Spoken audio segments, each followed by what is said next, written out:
નમસ્કાર, હું છું માર્ગી. આપની સાથે હેડલાઇન્સમાં જોઈએ કેટલાક મહત્વના સમાચાર. વિપ્રોના સ્થાપક અઝીમ પ્રેમજીએ કર્ણાટકના મુખ્યમંત્રી સિદ્ધારમૈયાના પ્રસ્તાવને ફગાવી દીધો છે, જેમાં બેંગલુરુના સરજાપુર કેમ્પસમાંથી જાહેર ટ્રાફિકને આવવા દેવા કહ્યું હતું.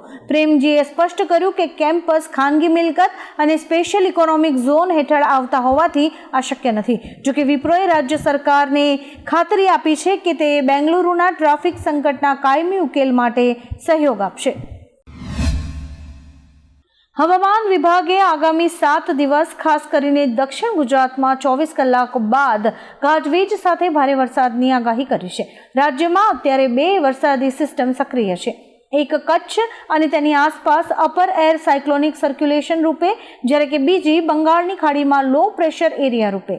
રાજ્યના મોટાભાગના વિસ્તારોમાંથી ચોમાસું વિદાય લઈ ચૂક્યું હોવા છતાં આ સિસ્ટમ્સને કારણે વરસાદની સંભાવના છે. એશિયા કપ 2025ની ફાઇનલમાં ભારત અને પાકિસ્તાન વચ્ચે મહામુકાબલો થવા જઈ રહ્યો છે. 41 વર્ષ બાદ બંને ટીમ્સ વચ્ચે ફાઇનલમાં સીધી ટક્કર થશે. ભારતે 5 મેચ જીતી છે, જ્યારે કે પાકિસ્તાન 4 મેચમાં જીત્યું છે. 28મી સપ્ટેમ્બરના રોજ દુબઈમાં ફાઇનલ મેચ રમાશે, જેમાં ભારત 9મો ખિતાબ જીતવા ઉતરશે, જ્યારે કે પાકિસ્તાન 3જો ખિતાબ જીતવા માટે મરણિયા પ્રયાસ કરશે. ભારતીય ક્રિકેટ ટીમના કેપ્ટન સૂર્યકુમાર યાદવે પીસીબીની ફરિયાદ પર આઈસીસી સમક્ષ દોષિત ન હોવાનું કબૂલ્યું છે. સુનાવણીમાં તેમને ભવિષ્યમાં રાજકીય નિવેદનો ન આપવા સલાહ અપાઈ છે.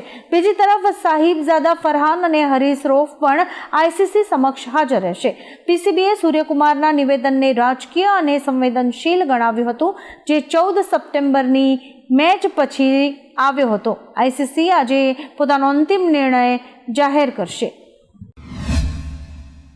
શહેરોમાં ફ્લેટ ભાડે લેતા ભાડુઆત પાસે મકાન માલિક સિક્યોરિટી મની માંગે છે. મોટાભાગે 1 થી 2 મહિનાના ભાડા જેટલી રકમ જ લઈ શકાય છે. જો તેનાથી વધારે માંગે તો તે ગેરકાયદેસર છે. રેન્ટ એગ્રીમેન્ટમાં સિક્યોરિટી મનીનો ઉલ્લેખ ફરજિયાત છે. જો બિલ્ડર દબાણ કરે કે પરત ન કરે તો ભાડુઆત પોલીસ સ્ટેશન, રાજ્યની હેલ્પલાઇન, સ્પેશિયલ રેન્ટ ફોરમ અથવા રેરા પોર્ટલ પર કે પછી ગ્રાહક કોર્ટમાં ફરિયાદ કરી શકે છે. અમદાવાદ મ્યુનિસિપલ કોર્પોરેશન દ્વારા હવે પાલતુ કૂતરામાં RFID ચિપ લગાવવાની કામગીરી શરૂ કરાશે. આ ચિપમાં કૂતરાના વેક્સિનેશન અને લોકેશન સહિતની માહિતી ટ્રેક થશે. અત્યાર સુધીમાં માત્ર 18 રજિસ્ટ્રેશન સામે 50,000થી વધુ પાલતુ કૂતરા હોવાનો અંદાજ છે. અમદાવાદને 2030 સુધીમાં રેબિસ મુક્ત કરવાનો લક્ષ્યાંક છે, જેના ભાગરૂપે આ પગલું લેવાયું છે. ચિપ લગાવવાની પ્રક્રિયા અને તેના ચાર્જ અંગે અત્યારે વિચારણા ચાલી રહી છે. હવામાન નિષ્ણાત અંબાલાલ પટેલે આગાહી કરી છે કે 27મી સપ્ટેમ્બરથી 3 ઓક્ટોબર સુધી ગુજરાતમાં વરસાદ પડશે. દક્ષિણ ગુજરાતમાં ડાંગ અને વલસાડમાં ભારેથી અતિભારે વરસાદ થઈ શકે છે, જ્યારે કે ભરૂચ અને સુરતમાં પણ વરસાદની શક્યતા છે. ઉત્તર અને પૂર્વ ગુજરાત સહિત અનેક જિલ્લાઓમાં વરસાદની આગાહી છે. નવરાત્રી દરમિયાન વરસાદી ઝાપટા અને દિવાળીની આસપાસ વાદળછાયું વાતાવરણ રહેશે. જાહ્નવી કપૂર, ઈશાન ખટ્ટર અને વિશાલ જેઠવાની અભિનીત ફિલ્મ હોમ બાઉન્ડ આજે રિલીઝ થઈ છે. સેન્સર બોર્ડે ફિલ્મમાં 11 સીન કટ કરાવ્યા છે અને સંવાદો મ્યુટ કરવામાં આવ્યા છે. ફિલ્મનો અંતિમ રન ટાઈમ 2 કલાક 2 મિનિટ છે. કાન્સ અને ટોરેન્ટો ફેસ્ટિવલમાં પ્રશંસા મેળવીને હવે ફિલ્મ ભારતની ઓસ્કાર એન્ટ્રી બની છે. આ ફિલ્મ 2 મિત્રોની સફર અને સામાજિક મુદ્દાઓ પર આધારિત છે. બિહાર વિધાનસભા ચૂંટણી પહેલા લાલુ પ્રસાદ યાદવના મોટા દીકરા તેજ પ્રતાપ યાદવે નવો રાજકીય પક્ષ જનશક્તિ જનતા દળ બનાવવાની જાહેરાત કરી છે. તેમની પાર્ટીનું ચૂંટણી પ્રતીક બ્લેક બોર્ડ છે. તેજ પ્રતાપે દાવો કર્યો છે કે તેમની પાર્ટી બિહારના સંપૂર્ણ વિકાસ અને પરિવર્તન માટે સમર્પિત છે. તેમની આ જાહેરાતથી કોંગ્રેસ રાજદના નેતૃત્વ હેઠળના મહાગઠબંધન અને મુખ્યમંત્રી પદના ચહેરા તેજસ્વીનું ટેન્શન વધી ગયું છે. ડોનાલ્ડ ટ્રમ્પે પાકિસ્તાનના વડાપ્રધાન શાહબાઝ શરીફ અને આર્મી ચીફ ફિલ્ડ માર્શલ અસીમ મુનીર સાથે મુલાકાત કરી હતી. મુલાકાત પહેલા ટ્રમ્પે બંને મહેમાનોના વખાણ કરતા તેમને મહાન નેતા ગણાવ્યા હતા. આ બેઠક ટ્રેડ ડીલ બાદ થઈ છે. પ્રમુખ તરીકેના પહેલા કાર્યકાળમાં ટ્રમ્પે પાકિસ્તાનને આતંકવાદનું આશ્રય સ્થાન ગણાવીને ટીકા કરી હતી. હવે આ મુલાકાત અમેરિકા પાકિસ્તાન સંબંધોની નવી દિશાનો સંકેત આપે છે. 62 વર્ષ સુધી ભારતની હવાઈ સરહદોનું રક્ષણ કરનાર MiG-21 આજે નિવૃત્ત થયું છે. ભારતનું પહેલું સુપરસોનિક ફાઇટર એરક્રાફ્ટ હતું, જેણે 1965, 1971 અને 1999ના યુદ્ધોમાં પાકિસ્તાનીઓને ડગાવી નાખ્યા હતા. તેના અંતિમ દિવસોમાં પણ તેણે પાકિસ્તાની F-16 ફાઇટર જેટને તોડી પાડ્યું હતું. MiG-21ને આજે ચંડીગઢમાં વોટરગન સલામી સાથે અંતિમ વિદાય આપવામાં આવી. સંરક્ષણ પ્રધાન Rajnath Singh, air marshal AP સિંહ અને અન્ય અધિકારીઓ આ પ્રસંગે હાજર રહ્યા હતા.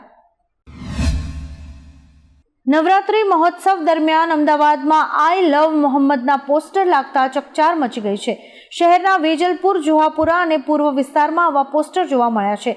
તાજેતરમાં ગોધરા અને બહિયલ ખાતે આવા પોસ્ટરને લઈને હિંસક ઘટનાઓ બની ચૂકી છે. આ ઘટનાઓને પગલે પોલીસ એલર્ટ થઈ છે અને લોકોની ધાર્મિક લાગણી ન દુભાય તે માટે ચાંપતી નજર રાખી રહી છે. ઉત્તર પ્રદેશના વારાણસીમાં કેટલાક સંતોએ આઈ લવ મોહમ્મદ મુદ્દા પર આઈ લવ મહાદેવ પોસ્ટર્સ લઈને પ્રતિક્રિયા આપવાનો પ્રયાસ કર્યો હતો. વારાણસીના જગતગુરુ શંકરાચાર્ય નરેન્દ્રાનંદના નેતૃત્વમાં સંતોએ મઠો અને મંદિરોમાં અને હાથમાં મહાદેવના પોસ્ટર્સ પ્રદર્શિત કર્યા. તેમણે જાહેર સ્થળોએ પણ આ પોસ્ટર્સ પ્રદર્શિત કર્યા, જેમાં વચન આપ્યું કે સંત સમાજ સનાતન સેના દ્વારા કટ્ટરપંથીઓને જવાબ આપશે. ગ્રીન ફટાકડા અથવા ઇકો ફ્રેન્ડલી ફટાકડા પરંપરાગત ફટાકડાના વિકલ્પો છે જે ઓછા અવાજ અને વાયુ પ્રદૂષણ ઉત્પન્ન કરે છે. CSIR દ્વારા વિકસાવવામાં આવેલા ફટાકડા બેરિયમ, પોટેશિયમ નાઇટ્રેટ અને એલ્યુમિનિયમ જેવા હાનિકારક રસાયણોને બદલે પાણીની વરાળ છોડે છે, જેના પરિણામે કણો, SO2 અને NO2નું ઉત્સર્જન ઓછું થાય છે અને 30% પ્રદૂષણ પણ ઘટે છે.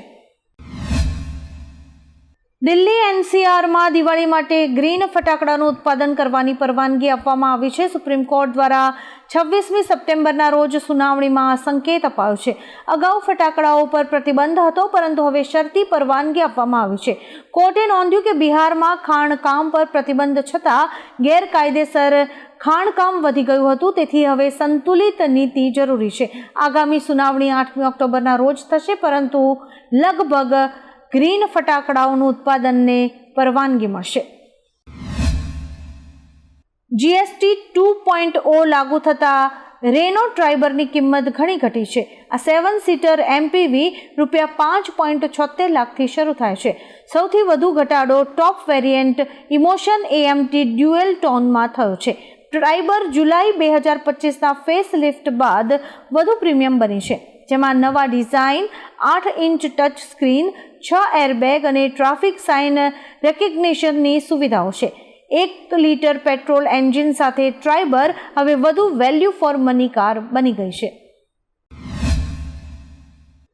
ઝારખંડની રાજધાની રાંચીમાં એક દુર્ગા પૂજા પંડાલને વેટિકન સિટીની થીમ પર બનાવાતા વિવાદ ઊભો થયો છે. વિશ્વ હિન્દુ પરિષદ એટલે કે VHPએ આ થીમ પર સખત વાંધો ઉઠાવતા તેને ધર્માંતરણને પ્રોત્સાહન આપનારો અને હિન્દુઓની ધાર્મિક લાગણી દુભાવનારો ગણાવે છે. VHPએ તાત્કાલિક ખ્રિસ્તી ધાર્મિક પ્રતીકો હટાવવાની માંગણી કરી છે. જોકે આયોજન સમિતિએ સ્પષ્ટતા કરી છે કે આ થીમ અગાઉ કોલકાતામાં પણ હતી. લદ્દાખમાં હિંસક વિરોધ પ્રદર્શનો બાદ સોનમ વાંગચુકની રાષ્ટ્રીય સુરક્ષા કાયદા હેઠળ ધરપકડ કરાઈ છે. લેહમાં થયેલા વિરોધ પ્રદર્શનોમાં 4 લોકોના મોત થયા અને 90થી વધુ લોકો ઘાયલ થયા. આંદોલનકારીઓ લદ્દાખને સંપૂર્ણ રાજ્યનો દરજ્જો આપવા અને 6ઠ્ઠી અનુસૂચિ હેઠળ તેનો સમાવેશ કરવાની માંગ કરી રહ્યા છે. લેહમાં મોબાઈલ ઇન્ટરનેટ સેવાઓ પણ હાલ પૂરતી સ્થગિત કરાઈ છે. રાજકોટ મહાનગરપાલિકાના ફૂડ વિભાગે નવરાત્રી અને દશેરાને લક્ષ્યમાં રાખી શહેરભરમાં ખાદ્ય પદાર્થોની ગુણવત્તા અને સ્વચ્છતા માટે ઝુંબેશ શરૂ કરી છે. વિવિધ સ્થળોએથી મીઠાઈના નમૂના લઈને લેબોરેટરીમાં તપાસ માટે મોકલાયા છે. નવરાત્રીના 10 આયોજન સ્થળોના ફૂડ સ્ટોલના લાયસન્સ, સ્ટોરેજ અને હાઇજીનની ચકાસણી કરાઈ છે.